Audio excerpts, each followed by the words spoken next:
Hey YouTube, this is Orion making another vid.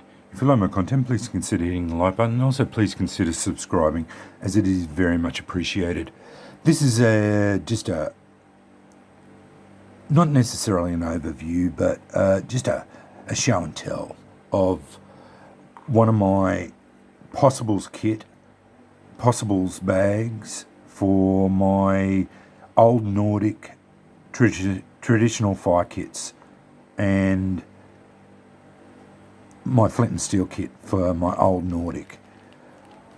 I actually got onto this possibles bag. It is a suede or leather possibles bag, but unfortunately I can't seem to be able to get them anymore. So I will. I won't link them because they're not available. I paid about $30 Australian for them. They're a nice little bag. They've got a really nice little brass clasp, round leather cord, and the only thing that, and it's not really a drama, but BeaverBushcraft sent me, I've showed you in other videos, this piece of flint, which is magnificent. But anyway, it doesn't fit in the bag, but that's neither here nor there. So I wrap it up in the denim because, for one thing, you can use the denim to make char cloth, but it also protects it from those sharp edges. So, because they are razor sharp, and if you needed to use it as a cutting tool, you quite could. But you can use the denim to make char cloth if you need to. Plus, the jute cord can be fluffed up and made into birds' nests. So, a couple of bits of useful fire making stuff there as well. The only thing that this little bag doesn't have the ability to do is I can't add a tin into it, so I won't be able to make char cloth out of the tin. But anyway, that's not a big issue, because if I was going to make char materials, I probably wouldn't use char cloth anyway, because I would just go with char punkwood. I can't get amadou here in Australia. It's just not available. Where I live in Brisbane here, it's all subtropical, so chaga or amadou, as far as I know, needs colder climates. So I'm never going to get it here. But anyway, the contents of this possibles bag. I've got my traditional Old Nordic striker. I'm thinking about adding a leather thong on there, because I've seen a couple of them, and I did get a braided leather, a nice piece of braided leather that I might add on there too yet. I don't know. Yeah, this striker is magnificent. It is quite simply on par with my olive mead. It used in the pinch style or the Nordic style. It strikes so well. As you can see, I've been using it as much as I can, just fooling around with it. BeaverBushcraft, I'm finding, is a mark there at BeaverBushcraft. the customer service he's been giving me is outstanding. And I've bought a couple more strikers off him, and he said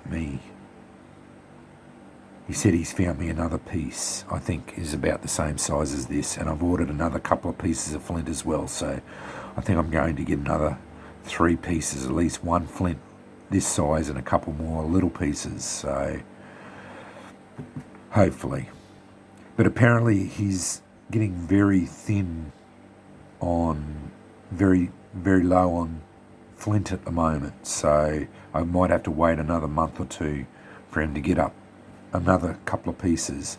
But the shipping costs for flint's heavy, so I'm going to wait, because he has got a couple of 3 kilo nodules, but they're not nappable, they're not napped, so, and I'm no napper, I've never done it before, so yeah, I'm going to wait anyway. But anyway, that's got the Old Nordic, traditional Nordic striker in it, and then I've got my tinders.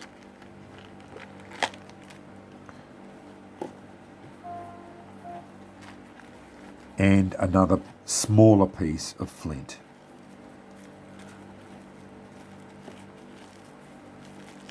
And it actually has a division in the bottom there, so I put my flint in one side and then try to put several pieces of the tinders in, and then the striker goes in between the tinders. So as you can see, I've got a fair bit of gear in there actually.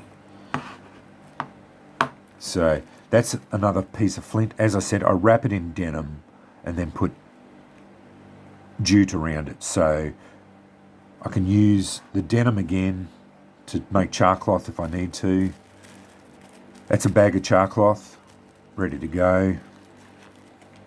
I've got jute fibre, jute tinder down. Apparently makes really good birds' nests. Then I showed you this on the other one. This is a piece of jute down. So amadou down. It's very strange, beautiful feeling piece. I am going to rip a little bit off and get a spark on it just to try it out, but as I said before, finite resource, don't want to use too much of it, as I don't want to be buying it all the time too. This is becoming a very expensive habit for me at the moment. I'm spending a lot of money on this stuff, which I don't mind. I just, I'm going down the rabbit hole fairly quickly, buying strikers like it's going out of fashion. And I think I've got 4 on the hop at the moment. And which doesn't bother me. It's all good content for the channel. I've got a titanium one coming, which I'm really interested in seeing how it works. Apparently they don't throw a lot of sparks, but the ones they do are very hot, and they will start problematic tinders. So interesting to see how that goes. More amadou tinder. Different again. This is this stuff is all broken up.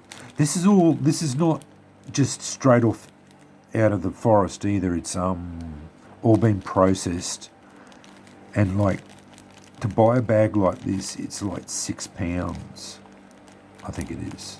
I'll have to look back on BeaverBushcraft, but it's not that cheap to buy because it takes hours to process it. So it's a matter of boiling it, and you don't actually guaranteed a viable product at the end. So that's why it is quite expensive to buy. So that's exactly it. But anyway, I've got 3 lots of amadou in this kit. I've got the jute, tinder down, char cloth. If I can't start a fire with that, and my standard flint and that's my kit in my possibles bag there. And that's just a little pocket sized kit that I could throw in there and away I go. I probably wouldn't carry that with the kit. This one's just going to be saved at the moment. I've got a project happening at the moment with an oilskin haversack I'm going to make up. I think this kit will be going in the bottom of that. So this will go in there at the bottom of it. Although, I don't know, this might be a pocket kit that I'm going to have, because while I love my ferro rods, and I'll probably have a ferro rod kit on my belt, I think I'm going to go over to flint and steel as my primary ignition source, and then if I can't get a fire going with it, I'll default back to ferro rods. But I've really fallen for flint and steel. It's really speaking to me. It's atavistic, primal. I'm really enjoying pulling the spark out of stone and steel, working the stone and the steel together, and I'm just really enjoying the journey. It's it's just I'm really enjoying it lately, and I just wanted to show you that kit that I've developed here. I've got a bigger kit that I'm going to show. I've got a slow match I bought off Blackthorn USA, who sold me the titanium striker as well. It's a proper slow match with potassium nitrate saltpeter treatment. So as soon as that slow match turns up, it goes in the bigger kit, and once that's done, that kit's done, I will show you that as well. But I just wanted to show you, this is my little pocket flint and steel kit, and once the slow match turns up, I will show you my full proper big bag, and it's got everything in it. It's got spunks, fat wood, candles, flint and steel kit, obviously. It's got everything in it, and it'll have my slow match in it as well. So anyway, hope this is interesting. It's been a bit of a ramble. Sorry about that, but I just wanted to share my thoughts on this, and just seeing the passion that I'm starting to develop. I've always been interested in fire, but this stuff's really grabbed a hold of me lately, and I'm probably producing a fair few of the fire videos. I hope you are enjoying these, and I've got my custom knife has just been finished. My 50th birthday custom knife has just been finished by Mark Sinclair. It's in the post, paid for and coming, so I will have knife videos coming up shortly. My Black Bear Classic is still on back order from Cleavers. Don't know when that's coming. It's been on 6 weeks now. Rang them up the other day and still on back order. Hopefully it'll come in the next couple of weeks. So I still have knife reviews coming, hopefully too, as well. I want to still buy some pig stickers. I've got a frost moorer that I want to get, but yeah, flint and steel has been taking up much of my disposable income, so I haven't been able to buy any more knives recently, but I will be now that I've basically bought all the flint strikers that I want to get. I've got onto a mate who is willing to make me a couple, so I won't be buying any more strikers. I will be getting some more flint when it becomes available. I will eventually get some more amadou and whatnot, and I do want to get a couple more of these, not necessarily this one, but a couple more tins and a couple more of the larger bags and whatnot, a few other little bits and pieces, sundry stuff. But other than that, and then I want to get back into buying a couple of pig stickers and whatnot, and then get back into knife reviews as well. But anyway, yeah, thanks for watching.